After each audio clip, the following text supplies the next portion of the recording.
Kai'Sa. Kai'Sa is good, especially on the hands of you. But having good power picks on the side of J Team is just also a good thing too. If they get the Volibear, if they have this Jaxi on the top lane with on 128 heralding that on their side, this would make it wait.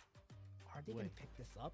We have seen 0711 pick this up once, and it's a very successful and EDG won for it, and they're gonna pick it up again on the time. In Evelyn is not in the great spot. Man, this guy is just so ambitious. And he, again, he has a 100% win rate on this champion as well. Tried it out against Thundertalk, tried it out against JDG, both game ones, in which they had a dominating game as well. And Samira too? Samira! What is this? This is a champion that I've been asking for, even on the APAC side. But now it's actually EDG that will try it out. Yeah, so they picked this up though. Samira, even though the Samira is a really good champion, especially whenever you get the snowball on, once you get to the late game, that is when it becomes really hard. One of the good things in this Samira pick though is after using the Horn of the Forge God, Dawn wants it could get cancelled, and that picked this up. Absolutely, I think it's the wind wall thing that is very important, right? You can actually just cancel the ult and negate him on. Yeah, Blade Whirl. After using Blade Whirl, that would be really effective for them, right? That is something that they could do though. So now that the Jhin and Zeri has been banned, it's gonna be way harder. Volibear can still be picked by the side of EDG. Give that to Shingdo 7. With bar picks already on their side, this could be good. So if ever that happens, EDG would have really good timings with what they have. But I really love the difference from yesterday's matches. Not seeing an Ornn, not seeing a Volibear, but now we have both of them in the mix. And right now, are they gonna be beside of J Team gonna get C in the mid lane, or are they still holding on to an Ezreal pick right here? We've seen this yesterday on the hands of Fan Run 9, and Yetzi is a good contender too if ever this gets picked up. But no, they're gonna be going for the Swain. And where they saw this, yeah, Ezreal picking up, that is gonna be the bot lane on their side. So these are good picks from inside of J8, and that's a lot of this composition. And it's so hard to catch them as well, the carry here of J Team, because now they have sustain, now they have stealthiness as well, side lane control, game scaling, and just overall control. This is going to be a lot more complicated to execute though for the side of J Team, and I think EDG is a more linear lineup, especially that they do have the Shen. They picked up the Renekton and shields from J Team. So now this flavor of EDG is just looking so solid. This shows that they are still remaining with the same playstyle with champions this time around. Better support as well, I would say, as Langui again is still undefeated on this Alistar. And I'm really liking this though. For the side of EDG, having Shindo 7 on that Shen is going to be perfect for them. So it's not going to be easy for 0711 to do a lot of things with this Evelyn, because even if it tries to gank, the Stand United is still going to be there, a threat that always is lingering around the map whenever a Shen gets picked. This was not the luxury that we were able to witness yesterday, because we haven't seen a Shen pick, because Shen was always banned every game. And now that it's opened up, and even a Volibear was opened up, nobody picked it up, which is the surprise for me. If this happens, that J Team would be this matchup, I'm gonna be sure that Volibear is gonna be available for the next game. But now let's take a look at how J Team plays this out, because right now with what they have, they might be on a disadvantage. Again, it's a complicated setup that J Team has right now in this game. EDG having a more linear lineup is going to have that advantage. Having the Kai'Sa provides late game scaling, and I think alone is going to be okay with Samira on the side lanes, especially that they're on top side as well. We hear the chants. I love it. I love the chants, I love the though, support that the crowd is giving to them.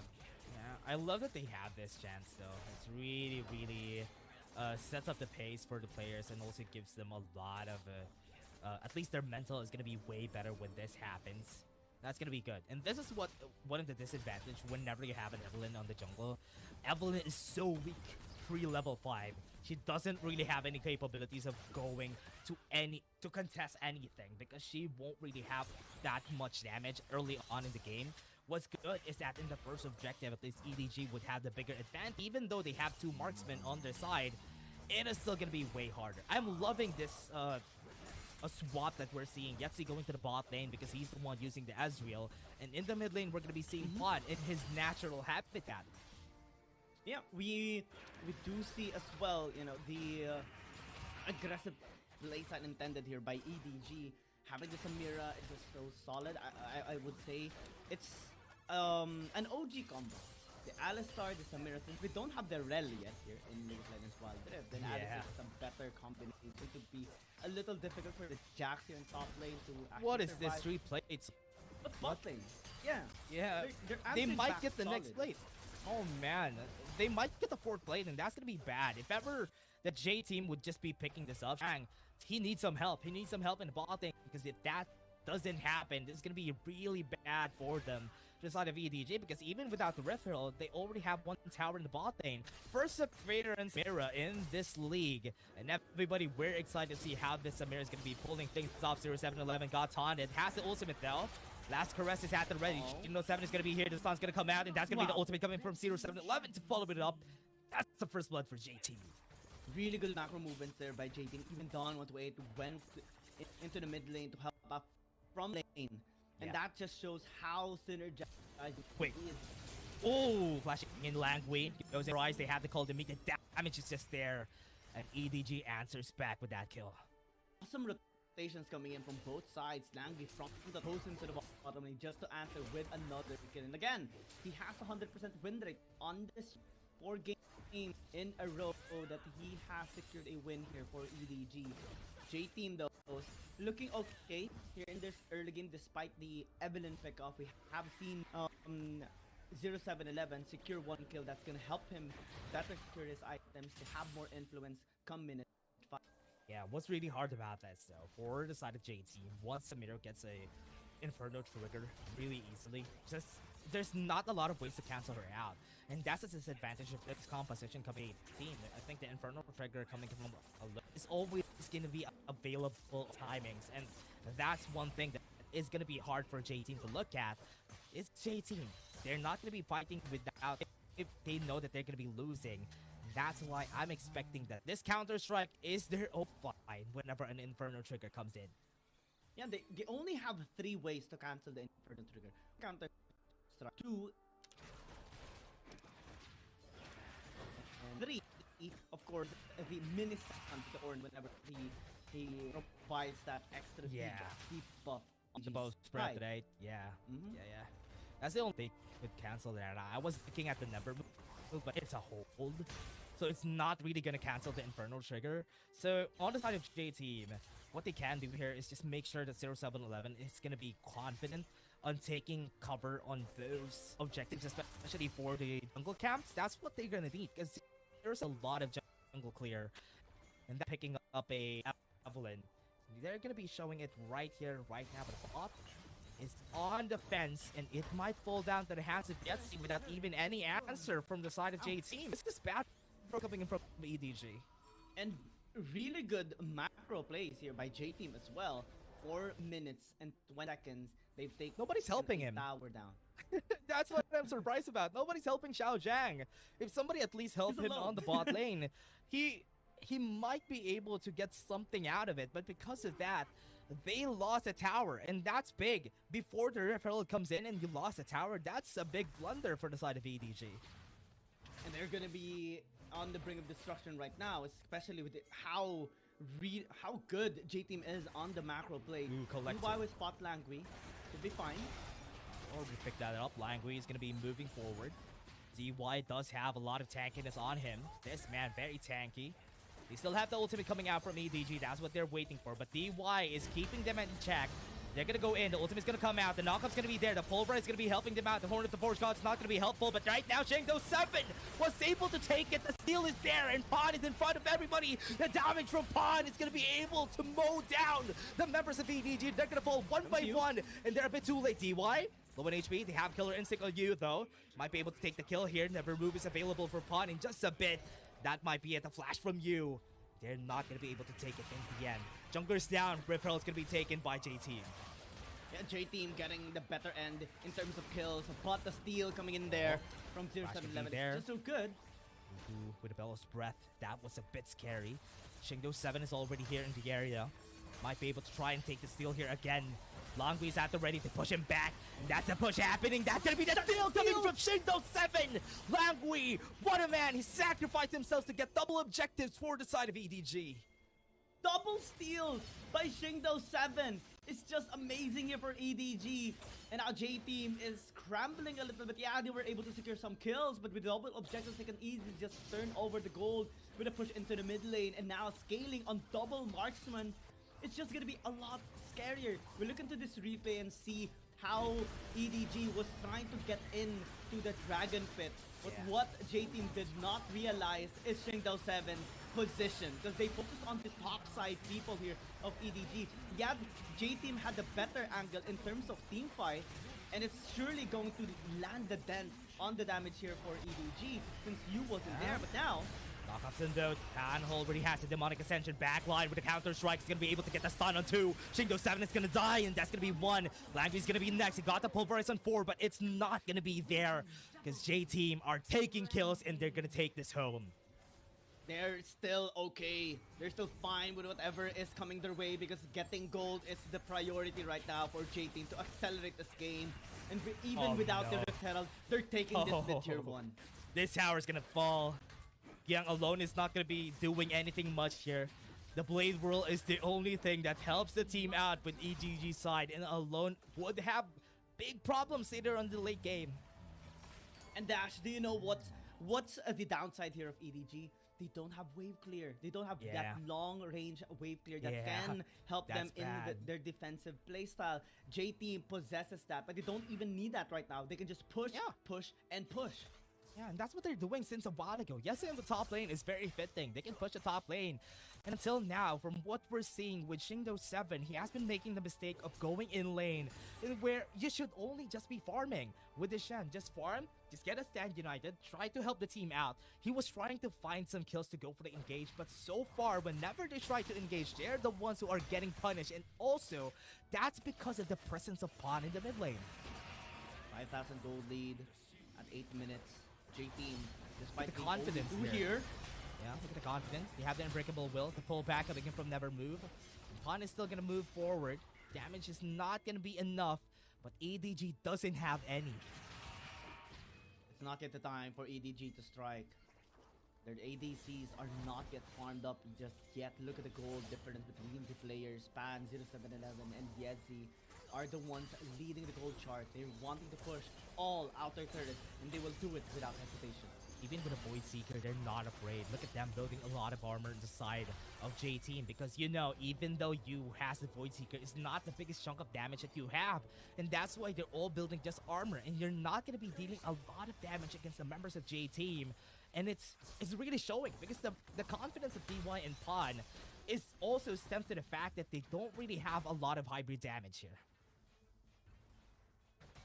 And now, with what we're having for the side of J-Team, 30 seconds on the clock, the next chance for them to take this dragon. The confidence that they have right now, they might be able to take this in the bag with the Rabadon's Death Cup already built on 0-7-11. That's going to be a scary Evelyn.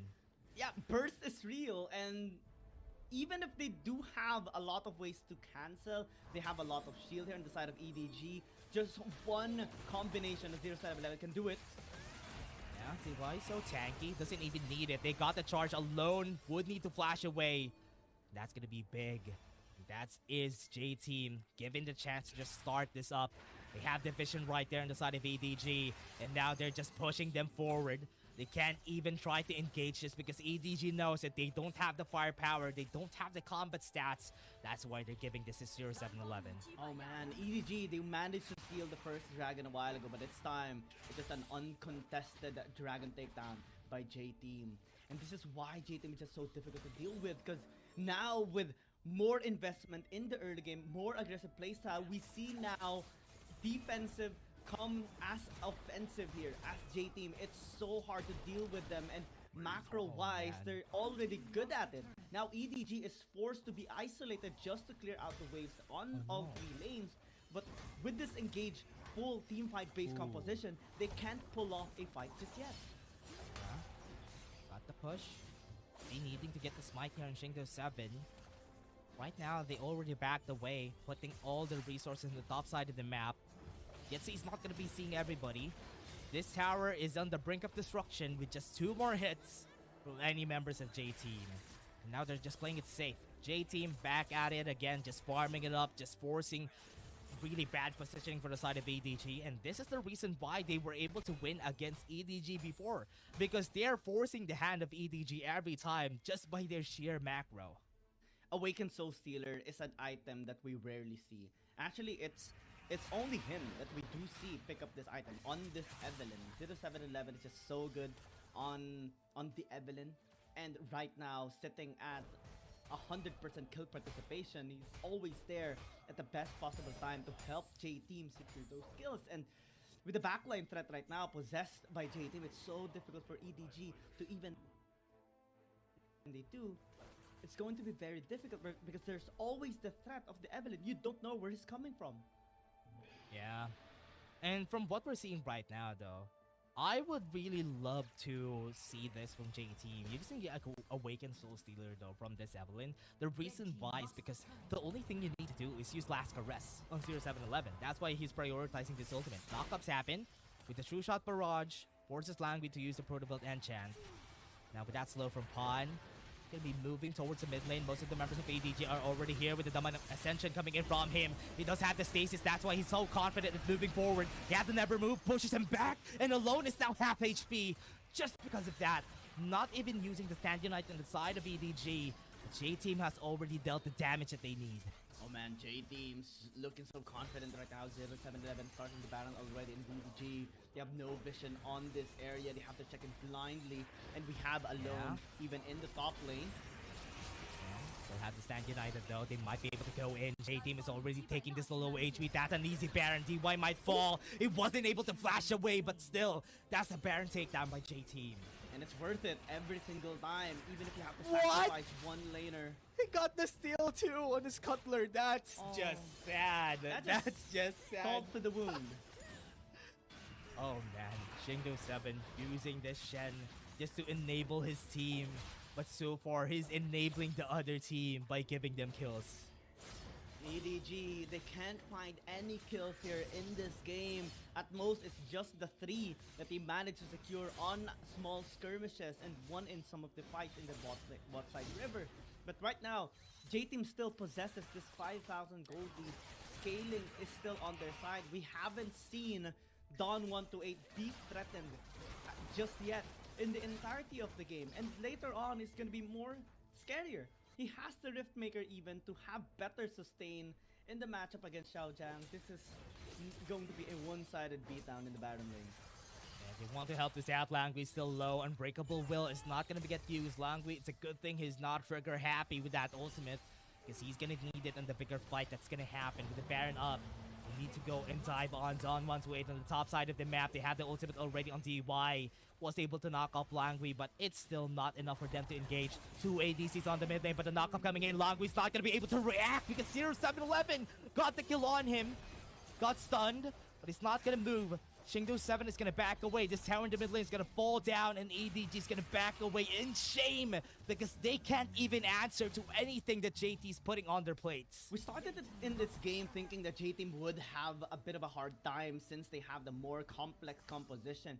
But we're seeing such a fluid movement here all throughout the game of J-Team. A one-sided beatdown clearly being dictated by J-Team.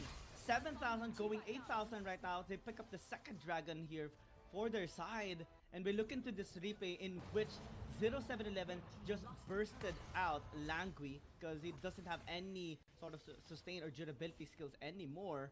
And despite the attempt of Xiaojiang to get that 1-for-1, oh my! 0711 is still able to escape. Still has the flash. Can't even use the Unbreakable Will, which is really unfortunate there. And EDG, what they're losing here is a lot of positioning because their towers, it's also stems to the fact that their tower in the bot lane just got taken down easily That's why J-Team is so confident in pushing on their jungle. They can't even get their resources, and they're just choking them out. And this is how it happens. Whenever you play against J-Team, they're just gonna choke you out, let you make mistakes, and they're just gonna capitalize on it. This is why the switch or the lane swap of EDG did not work. They tried to dominate the top lane, but we saw more potential of J-Team's Ezreal and Ornn That's a Jax. More. Yeah. It's way easier to. Yeah, it's way easier to go weak side rather than the Renekton going weak side, because he wasn't able to do anything a while ago. Even though that his record is not tarnished today, it's still bad just because he wasn't able to get that early game advantage. Look at this build coming in from him, just picking up the Ripmaker just to get a bit of sustain in the bot lane if ever he fights 1v1 against that Renekton. The only good side here on the side of EDG is that Alone on the Samira still has 2 kills. No deaths just yet. He has been playing things really defensively, just waiting patiently at the best possible time to engage. But so far, it hasn't been laid out yet for him. It's a bit too late now. Billow spread to not get knocked off. Perfect timing. Have Alone using the Blade Whirl just to cancel out that Horn of the Forge God. DY is not in the best spot because he's not getting any Horn of the Forge Gods, but it's okay. He's still getting charges per charges, and that knockup is perfect already. That's the only good side of having Samira right now here in this game. You're able to cancel off the Call of the Forge God and deny that possible engage from J-Team. It is looking very scary. They will not hesitate if ever. The remove, not going to be able to hit, but the True Shot Barrage at least puts Lagui on half HP. They're not going to continue right now. What they're seeing, Don128, if ever he tries to engage, might be on the bad spot. 25 seconds, they want EDG to make a choice. Are you going to contest the Elder? Are you going to contest the Baron? Now they're not showing any signs, no vision on any side of the map, and EDG needs to choose. This is a hard decision for EDG. They have been avoiding team fights from J-Team for quite a while now, but now they need to engage. They need to contest this Elder Dragon, because if they don't, that's going to be an easy Baron takedown for J-Team, and eventually they will be able to close out this game as easy as they can. But EDG, if they risk this 50-50, it's not even looking like a 50-50, because team fighting is still better here for J-Team. They possess still a massive gold lead.